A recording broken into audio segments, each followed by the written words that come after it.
Assalamualaikum warahmatullahi wabarakatuh. Kembali lagi dengan saya Lin Halimah. Di sini saya akan melanjutkan kelanjutan summary chapter 4 yang akan menjelaskan tentang protokol jaringan. Nah, di sini saya akan memaparkan beberapa protokol jaringan yang mungkin sebelumnya belum disampaikan dalam pematerian. Nah, untuk yang pertama, di sini ada SLIP atau Serial Line Internet Protocol. Nah, protokol ini merupakan protokol sederhana yang bekerja dengan CTP atau IP untuk komunikasi melalui port serial dan router. Nah, biasanya digunakan untuk menyambung serial ya, sama seperti namanya, yaitu Serial Line Internet Protocol. Nah, protokol jaringan ini menyediakan komunikasi antara mesin yang sebelumnya dikonfigurasi untuk komunikasi langsung satu sama lain. Untuk keuntungannya, di sini memiliki overhead yang sangat kecil, menggunakan kembali koneksi dial-up dan saluran telepon yang ada, lalu mendukung protokol yang paling banyak digunakan, ya salah satunya seperti Internet Protocol atau IP. Lalu untuk protokol selanjutnya di sini ada STP atau Spanning Tree Protocol. Nah, protokol ini merupakan protokol komunikasi yang beroperasi pada lapisan data link model OSI untuk mencegah loop jembatan dan badai siaran yang dihasilkan. Nah, untuk protokol ini menciptakan topologi bebas loop untuk jaringan Ethernet. Selanjutnya ada ARP atau Address Resolution Protocol. Protokol ini biasanya digunakan oleh Internet Protocol IP, khususnya untuk IP versus 4. Nah, untuk memetakan alamat jaringan IP ke alamat perangkat keras yang digunakan oleh protokol data link. Protokol ini digunakan untuk mengetahui alamat IP berdasarkan alamat fisik pada sebuah komputer. Selanjutnya terdapat RIRP atau Reserve Address Resolution Protocol. Nah, protokol jaringan ini biasanya digunakan oleh mesin klien di jaringan area lokal untuk meminta alamat protokol internet atau IP verse 4 dari tabel ARP Router Gateway. Nah, protokol ini digunakan untuk mengetahui alamat fisik melalui IP komputer, di mana administrator jaringannya membuat tabel di gateway router yang digunakan untuk memetakan alamat match ke alamat IP yang digunakan atau yang disesuai. Nah, di sini terdapat gambar di mana mesin mengirimkan paket siaran RIRP yang berisi alamat match-nya sendiri di bidang alamat perangkat keras pengirim dan penerima. Nah, di mana sebuah host khusus yang dikonfigurasi di dalam jaringan area lokal disebut sebagai RIRP server yang bertanggung jawab untuk membalas paket siaran semacam yang ada di gambar. Lalu selanjutnya ada ICMP atau Internet Control Message Protocol, di mana mekanisme yang digunakan oleh sejumlah host untuk mengirim notifikasi datagram yang mengalami masalah pada hostnya. Nah, biasanya peralatan-peralatan yang digunakan atau yang terhubung melalui jaringan internet untuk keperluan analisa jaringan. Penggunaan ICMP ini yang terkenal adalah ping dan trace router. Lalu selanjutnya ada IGMP atau Internet Group Message, di mana ini merupakan protokol komunikasi yang digunakan oleh host dan router yang berdekatan untuk berkomunikasi multicasting dengan jaringan IP yang digunakan sumber daya secara efisien untuk mengirimkan pesan atau paket data. Nah, protokol ini biasanya digunakan untuk memberi fasilitas message yang simultan kepada grup penerima. Nah, transport layer IGMP ini merupakan singkatan dari Internet Group Management Protocol. Next, selanjutnya ada aplikasi IGMP yang dimana terdapat streaming. Nah, streaming ini merupakan protokol routing multicasting digunakan untuk streaming audio dan video, biasanya melalui jaringan, misalnya one to many atau many to many. Lalu yang kedua ada gaming. Nah, gaming ini menggunakan protokol manajemen grup internet yang sering digunakan dalam game simulasi yang memiliki banyak pengguna melalui jaringan seperti game online. Lalu yang terakhir ada video atau biasa yang dikenal alat konferensi web konferensi, di mana metode baru untuk bertemu orang-orang dari kenyamanan dan IGMP menghubungkan ke pengguna untuk konferensi dan mentransfer paket pesan atau data secara efisien. Selanjutnya ada SSH atau Sure Shell. Nah, di sini protokol jaringannya berfungsi sebagai media yang menjembatani pertukaran data dari jarak jauh dengan lebih aman antara dua komputer atau lebih, seperti penerima dan pengirim file. Karena memiliki kelebihan yang mampu membuat kenyamanan komunikasi lebih terjamin, kredibilitasnya pun lebih diakui.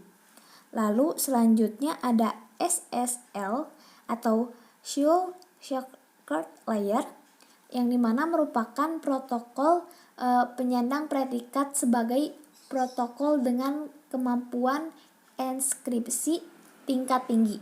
Selain kompeten dalam hal pengamanan website, ternyata protokol ini juga mampu memberikan pengamanan ekstra untuk aplikasi yang membuat enskripsi jaringan end-to-end. Selanjutnya ada IMAP atau Internet Message Access Protocol, yang merupakan protokol yang sangat mendasar dalam akses pengambilan email dari server. Nah, protokol ini memudahkan pemakai dalam memilih, mencari dan menghapus email. Mungkin dapat dikatakan bahwa IMAP ini memiliki kinerja yang lebih unggul dari POP atau Post Office Protocol yang nanti saya akan jelaskan, karena memudahkan penggunanya saat pengambilan dan pengunduhan semua pesan tanpa kecuali. Lalu ada ADSP atau Apple Talk Data Stream Protocol. Nah, protokol ini merupakan protokol lapisan sesi yang digunakan untuk mengatur sesi pertukaran data antara berbagai perangkat jaringan. Nah, biasanya menyediakan fungsionalitas kontrol aliran pada lapisan transport, di mana menjamin pengirim data berurutan dengan kontrol aliran. Nah, berfungsi juga untuk mengirim data antara dua komputer dan untuk memeriksa aliran data tersebut agar tidak terputus. Di sini terdapat fitur yang disediakan dalam protokol ini, yang dimana menyediakan komunikasi simetris, berorientasi koneksi, dan duplex penuh antara dua soket di jaringan Apple Talk. Lalu menyediakan antarmuka yang kuat untuk kliennya, di mana klien ini memiliki izin untuk membuka koneksi, mengirim data, menerima data, dan mengirim dan akhirnya menutup koneksi menggunakan remote end. Lalu ada memberi mekanisme pesan perhatian untuk klien untuk kontrol internal mereka. Lalu menyediakan mekanisme penyetelan ulang yang memungkinkan klien untuk membatalkan pengiriman byte data yang di luar biasa ke klien yang jarak jauh. Juga terdiri dari fitur kontrol aliran bawaan yang menjamin bahwa data dikirim oleh aplikasi hanya jika mitra jarak jauhnya memiliki kapasitas buffer untuk menerima data. Lalu, data yang dikirim sebagai aliran berkelanjutan atau secara logis dipecah menjadi pesan oleh klien. Yang terakhir, koneksi dapat ditolak oleh protokol ini. Nah, untuk kelebihan dan kekurangan dalam protokol ADSP ini, di mana yang pertama layanan sesi dan transportasi. Nah, jadi ini untuk protokol ini mencakup layanan sesi dan transportasi. Lalu yang kedua, protokol duplex penuh. Maksudnya koneksi setengah terbuka tidak ada di ADSP, yang artinya protokol jaringan ini duplex penuh. Lalu ada protokol yang andal, di mana pengiriman data yang berurutan dijamin, yang berarti protokolnya andal. Lalu ada data duplikat tidak dikirim. Lalu connection control block atau CCB. Nah, jadi menggunakan CCB untuk mengatur informasi kontrol di mana agar komunikasi yang disinkronkan di antara soket dan untuk memeriksa kesalahan. Dan untuk kekurangannya, yang pertama di sini ada fitur autentikasi dan enskripsi. Yang kedua ada transport server data units atau TSDUS. Selanjutnya, maksudnya jadi tidak mendukung kedua fitur ini. Lalu ada PAP atau Printer Access Protocol. Nah, biasanya berfungsi untuk printer PostScript untuk akses data jaringan AppleTalk dan untuk mengendalikan bagaimana pola komunikasi antara node. Nah, juga menyediakan komunikasi dua arah antara printer virtual Pinergy Evo AppleTalk dan printer AppleTalk yang ditentukan di workstation client. Selanjutnya ada SPDU atau Session Protocol Data Unit, memiliki fungsi untuk mendukung antara dua session server user. Selanjutnya ada Telnet.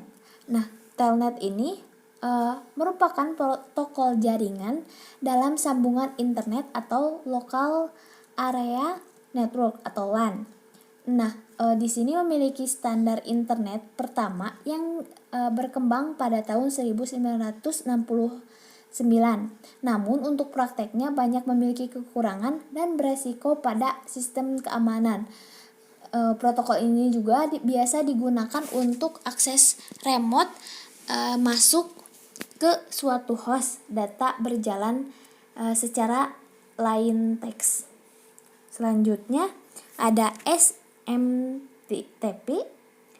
yaitu salah satu protokol yang biasa digunakan dalam pengiriman email, internet atau untuk mengirim data dari komputer pengirim email ke server email penerima. Email yang muncul sebagai salah satu layanan paling berharga di internet saat ini. Biasanya sebagian besar sistem internet menggunakan SMP sebagai metode untuk transfer email dari satu pengguna ke pengguna lain. Nah, untuk klien SMP ini dan server SMP-nya harus memiliki dua komponen, yaitu user agent dan local HTA. Next ada HTTP atau Hypertext Transfer Protocol, di mana protokol jaringan ini merupakan protokol jaringan lapisan aplikasi yang dipakai untuk sistem informasi dengan menggunakan hypermedia. Penggunanya juga fokus pada sumber daya yang terhubung dalam tautan. Protokol yang digunakan ini biasanya untuk mentransfer dokumen dan web dalam sebuah web browser atau yang biasa kita ketahui yaitu www. Nah, HTTP ini juga merupakan protokol yang meminta dan menjawab antar klien dan server, yang tugasnya adalah menerjemahkan suatu pesan agar bisa diformat dan dikirim dari server klien serta merespon balik. Selanjutnya ada HTTPS. Nah, ini juga hampir sama dengan HTTP, akan tetapi HTTPS memiliki tingkat keamanan yang lebih tinggi daripada HTTP, sesuai dengan namanya Hypertext Protocol Secure.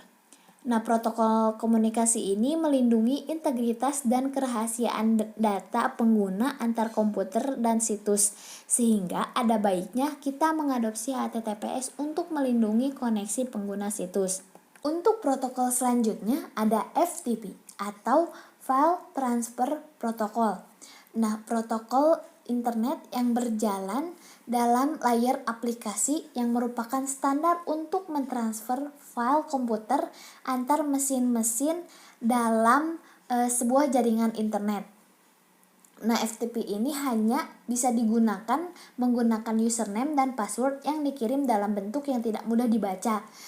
Lalu pengguna yang terdaftar dapat mengakses dan mengunduh berkas-berkas yang diinginkan, sedangkan bagi pengguna yang belum terdaftar dapat mengakses melalui email. Selanjutnya ada NFS atau Network File System, yang merupakan sebuah protokol berbagi pakai berkas melalui jaringan. Nah, protokol ini memungkinkan pengguna di klien komputer untuk mengakses file melalui jaringan dengan cara yang sama bagaimana penyimpanan lokal awal diaksesnya. Nah, NFS ini share file ataupun resource melalui network jaringan tanpa peduli sistem operasi apa yang digunakan. Sederhananya, NFS ini merupakan komputer atau host yang menyediakan sistem file via direktori yang dapat diakses oleh komputer lain. Untuk langkah servernya, dengan menyiapkan direktori yang akan di-share, kemudian melakukan konfigurasi sharing direktori yang sudah disiapkan. Jadi NFS ini merupakan sebuah sistem berkas distribusi yang dikembangkan oleh Sun Microsystems pada awalnya dekade 1980-an, yang menjadi standar de facto dalam urusan sistem berkas terdistribusi. Nah, jadi NFS ini didesain sedemikian rupa untuk mengizinkan pengeksporan sistem berkas terhadap jaringan yang heterogen atau yang terdiri dari sistem-sistem operasi yang berbeda dan platform yang berbeda. Dan untuk biasanya NFS ini dilisensikan kepada lebih dari 200 vendor komputer dan jaringan, dan telah dibuat implikasinya pada banyak platform dan sistem operasi termasuk Unix, GNU atau Linux, Microsoft Windows, dan lingkungan mainframe. Selanjutnya ada DNS atau Domain Name System. Nah, untuk DNS ini merupakan protokol yang digunakan untuk memberikan suatu nama domain pada sebuah alamat IP agar lebih mudah diingat. Biasanya dipakai di aplikasi yang terhubung dengan internet seperti web browser atau email. Nah, untuk kelebihannya yaitu tadi telah saya jelaskan bahwa DNS ini dibuat agar lebih mudah diingat. Ya tadi jadi mudah, konsisten, dan simpel karena hostname tidak berubah-ubah dan cukup satu domain pencarian. Selanjutnya ada POP3 yang tadi saya sebutkan atau Post Offline Protocol. Nah, jadi protokol ini biasa digunakan mengambil mail dari suatu mail transfer agent yang akhirnya mail tersebut akan didownload ke dalam jaringan lokal internet protokol. Yang satu ini biasanya fokus pada bidang email. Nah, protokol ini juga digunakan untuk pengambilan email berasal dari email server karena memang dirancang dari sebuah email yang mengharuskan adanya email server yang menampung email sementara hingga sampai ke penerima. Selanjutnya ada MIME atau Multi-Purpose Internet Mail Extension. Nah, ini merupakan standar yang diusulkan oleh Bell Communication pada tahun 1991 untuk memperluas kemampuan email yang terbatas. Nah, sejenis protokol tambahan atau tambahan yang memungkinkan data non ASCII dikirim melalui SMTP. Nah, protokol ini digunakan untuk mengirim file binary dalam bentuk teks sehingga memungkinkan pengguna untuk bertukar berbagai jenis file dalam internet seperti audio, video, gambar, juga program aplikasi. Nah, lalu di sini ada tujuan dan fungsi dari MIME, yaitu untuk meningkatkan permintaan akan pesan email karena orang juga ingin mengekspresikannya. Mungkin dalam istilahnya adalah multimedia. Nah, lalu untuk fitur MIME ini yaitu yang pertama dapat mengirim banyak lampiran dengan satu pesan, lalu panjang pesan juga tidak terbatas, lalu lampiran biner atau file yang dieksekusi itu bisa berupa gambar, audio, atau video yang dimana dapat dibagikan jika diperlukan. Lalu di sini berbagai tipe konten dan pesan multi bagian. Jadi MIME ini menyediakan dukungan untuk berbagai tipe konten dan pesan multi bagian. Selanjutnya ada SMB atau Server Message Block. Jadi protokol yang digunakan ini untuk mentransfer server-server file ke DOS dan Windows. Jadi protokol jaringan ini digunakan dengan berbasis Windows yang memungkinkan sistem dalam jaringan yang sama untuk berbagi file dan memungkinkan komputer yang terhubung ke jaringan atau domain yang sama untuk mengakses file dan komputer lokal lainnya semudah jika mereka berada di hard drive lokal komputer. Nah, untuk SMB ini tidak hanya memungkinkan komputer untuk berbagi file, tapi juga memungkinkan komputer untuk berbagi printer dan bahkan port serial dari komputer lain di dalam jaringan. Jadi misalnya komputer yang terhubung ke jaringan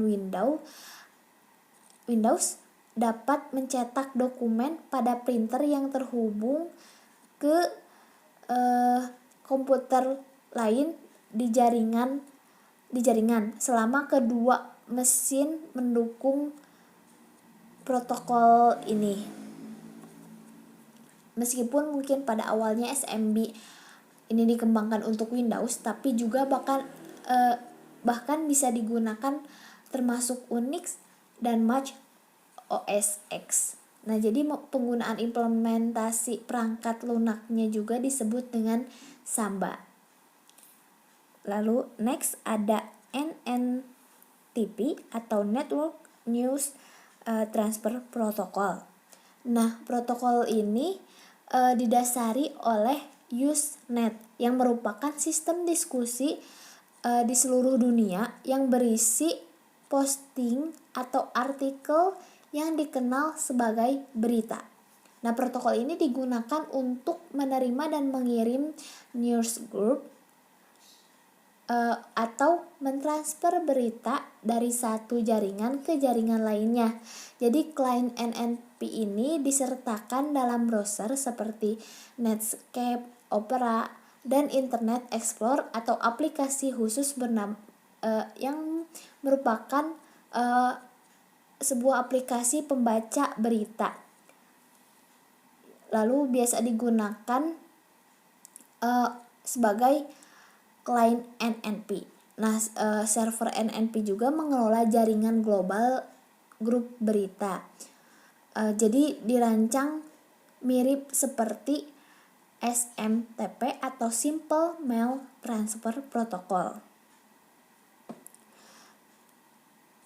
Lalu next ada DHCP atau Dynamic Configuration Protocol, yang dimana protokol klien atau server secara otomatis menyediakan host internet protokol atau IP dengan alamat IP-nya dan informasi konfigurasi terkait lainnya seperti subnet, mask, dan gateway default. Jadi layanan yang memberikan nomor IP kepada komputer yang yang memintanya secara otomatis. Nah, di sini juga ada RFC 2131 dan 2132 yang merupakan definisi DHCP sebagai standar Internet Engineering Task Force atau IETF. Nah, berdasarkan Bootstrap protokol atau BOOTP. Nah, jadi protokol yang digunakan di DHCP ini berbagai banyak detail implementasinya. Nah, server DHCP ini menyimpan informasi konfigurasi dalam database yang mencakup parameter konfigurasi TCP atau IP yang valid untuk semua klien jaringan. Lalu alamat IP yang valid itu dikelola dalam kumpulan untuk tugas ke klien serta alamat yang dikecualikan. Lalu alamat IP yang dicadangkan terkait dengan klien DHCP tertentu yang memungkinkan penetapan yang konsisten dari satu alamat IP ke satu klien DHCP. Kemudian durasinya disewa atau lamanya waktu yang dimana alamat IP dapat digunakan sebelum perpanjangan sewa diperlukan. Lalu klien yang mendukung DHCP ini telah menerima tawaran sewa yang dimana penerima alamat IP yang valid untuk subnet yang terhubung dengannya. Dan opsi DHCP yang diminta ini adalah di mana parameter tambahan yang dikonfigurasi server DHCP untuk ditetapkan ke klien. Jadi kayak seperti beberapa contoh opsi DHCP ini adalah router atau gateway default, server DNS, dan name domain at DNS. Selanjutnya manfaat dari DHCP ini yang pertama konfigurasi alamat IP yang handal. Jadi DHCP ini meminimalkan kesalahan konfigurasi yang disebabkan oleh konfigurasi alamat IP manual, seperti misalnya salah ketik atau konflik alamat yang disebabkan oleh penetapan alamat IP ke lebih dari satu komputer pada waktu yang bersamaan. Selanjutnya, administrasi jaringan berkurang. Jadi DHCP ini mencakup fitur-fitur berikut untuk mengurangi administrasi jaringan. Kemudian konfigurasi TCP atau IP ini berpusat dan otomatis. Selanjutnya kemampuan untuk menentukan konfigurasi TCP atau IP ini dari lokasi yang terpusat. Lalu kemampuan untuk menetapkan rentang penuh nilai konfigurasi TCP atau IP ini tambahan melalui opsi DHCP. Dan penanganan perubahan alamat IP yang efisien untuk klien yang harus sering diperbaharui, seperti perangkat portable yang dipindahkan ke lokasi berbeda di jaringan nirkabel. Lalu yang terakhir, penerusan pesan di DHCP awal dengan menggunakan agen relay di DHCP yang menghilangkan kebutuhan akan server di DHCP di setiap subnet.